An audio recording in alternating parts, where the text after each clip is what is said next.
User of Papa. Ay, magandang araw po sa inyong lahat. Maraming salamat sa pagdalo dito. Maraming salamat din po sa inyong lahat. MMFF, ulitin ko po. Maraming salamat sa pagbibigay ng chance sa mga katulad namin mga pag-uwang producers. At hindi lang po ang umpisa. Hindi lang po ang una, umpisa pa lang ito. Silvio Zero. Nakita rin yung mga kasama ko, kung talaga yung trip niyo, kung po yun. So, watch. It's the 50th MMFF, like I said, it's probably the biggest ever experience. Let's go! Gusto ko sabihin, panulit yung dalawa lang eh, kaso wala yung panulit yung lahat.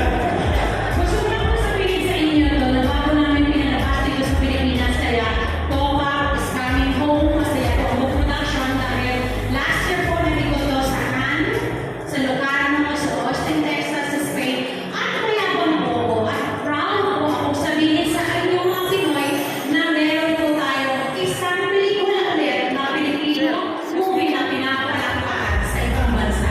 Kaya dito sa Christmas talaga sa Metro Manila Film Fest, pinasok talaga namin. And gusto ko sabihin sa inyo na ang gagaling ng mga artista namin dito. Gusto nyo ng action? Eto na po yung tama kasi maniwala po kayo. Eto kung gusto ko sabihin sa inyo, topak po, umpisa na topak na po ang magle-level up ng action movie natin dito sa Pilipinas. Hindi lang sa action, kundi sa galing ng mga artista na nag-action sa pelikula. Saludo ko sa mga artista ko, Julia Montes, Arjo Tyler, Hoy, de Santos. Silvio Zero, at pati po mga supporting namin, kahit iisa lang po sa eksena, masasabi ko po talaga na there's no small role, only small actors. Kahit isang eksena, lahat 100% binigay nila. Kaya po, kung gusto niyo po ng action, pero gaya ng sabi ko dito, hindi lang ito basta action. Pamilya, usapang pamilya, usapang friendship, ito po, mga pamilya, kahit siya po ay medyo topak naman. So, kompleto po ang action namin. Hindi lang to action movie.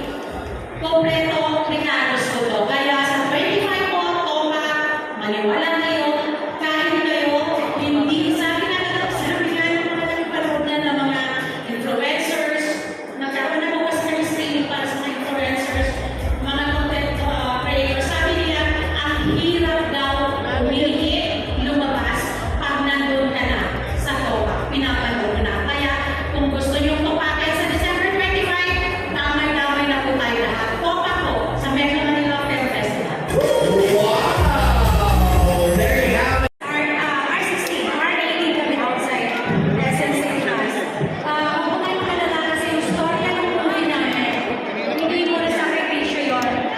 Medyo nabawasan lang yung mga patayan, hindi pa lang ang liit, yung mga dugo-dugo.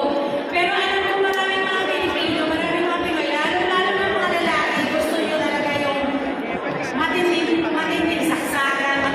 Basta ganun, panoorin nyo sa R18, Ayala, Gateway, kung saan pa, Podium, lahat yun, meron po, makikita dito sa Gateway.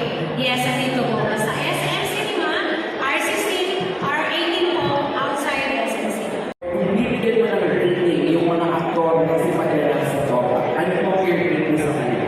Hindi ko po ito ipapasok sa Metro Manila Film Festival ng Topa kung alam ko hindi marunong umarte ang mga artista ko. Nakakataon po from Julia Montes, Arjo Tyler, hanggang po sa mga tigi-isang eksena lang ng pelikula namin.